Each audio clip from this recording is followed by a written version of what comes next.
अगर आपने अभी तक हमारा चैनल सब्सक्राइब नहीं किया तो अभी सब्सक्राइब करें और बेल आइकॉन को क्लिक करके हमारी लेटेस्ट वीडियोस के बारे में अपडेट जानें। बीएसपी के गढ़ में सपा का बोलबाला,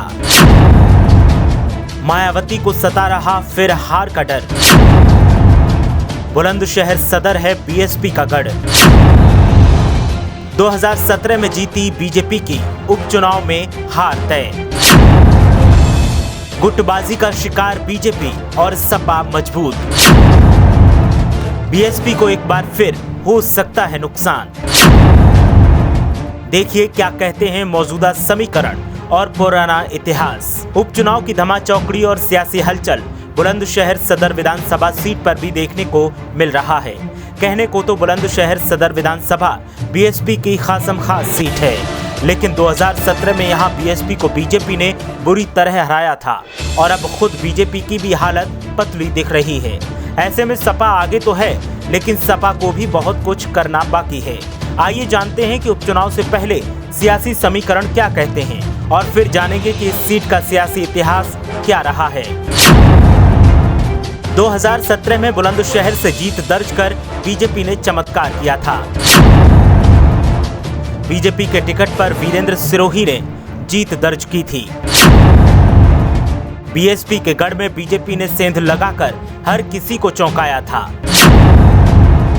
पूर्व विधायक वीरेंद्र सिंह के निधन से ये सीट खाली हो गई। बुलंदशहर सदर सीट पर बीजेपी की अब हालत खराब दिख रही है। वीरेंद्र सिंह सिरोही के बेटे ही पार्टी के लिए सिरदर्द बन गए हैं। वीरेंद्र सिरोही के दोनों बेटे दिग्विजय और विनय सिरोही चुनाव लड़ना चाहते हैं। पार्टी के अन्य नेता भी अपना अपना दावा ठोक रहे हैं और पार्टी आलाकमान परेशान है। ऐसे में सपा बुलंदशहर पर मजबूत दावेदार दिख तो रही है, लेकिन अभी कमियां बाकी हैं। सपा को जीत के लिए बीएसपी से बेहतर रणनीति बनानी होगी। बीएसपी को लेकर लोगों में उदासीनता का रवैया दिख रहा है। बीएसपी का हाल 2017 जैसा ही है और बीजेपी गुटबाजी की शिकार है। ऐसे में सपा को ठंडे पड़े कार्यकर्ताओं को सक्रिय करना होगा, तभी उपचुनाव में सपा इस सीट पर जीत दर्ज कर सकती है। मुख्य मुकाबले की बात की जाए तो यहां मुकाबला त्रिकोणीय देखने को मिलेगा।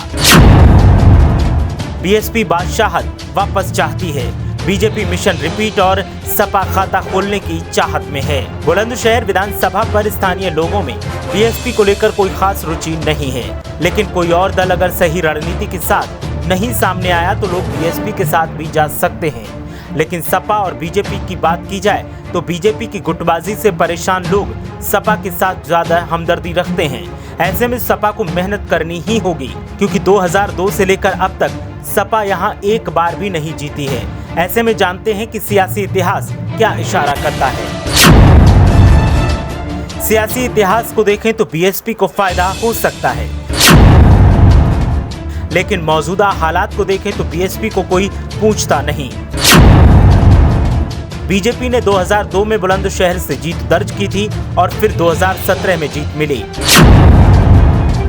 इस बीच 2012 के विधानसभा चुनाव और 2007 के चुनाव में बीएसपी जीती।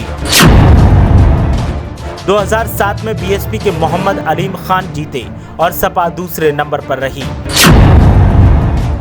2012 में बीएसपी के मोहम्मद अलीम खान फिर जीते और सपा बहुत पीछे रही। बुलंदशहर सदर सीट पर सपा कभी दूसरे नंबर पर तो कभी तीसरे नंबर पर ही रही। बीजेपी जो कभी रेस से बाहर भी हुई तो कभी सपा को धकेल दूसरे नंबर पर भी रही।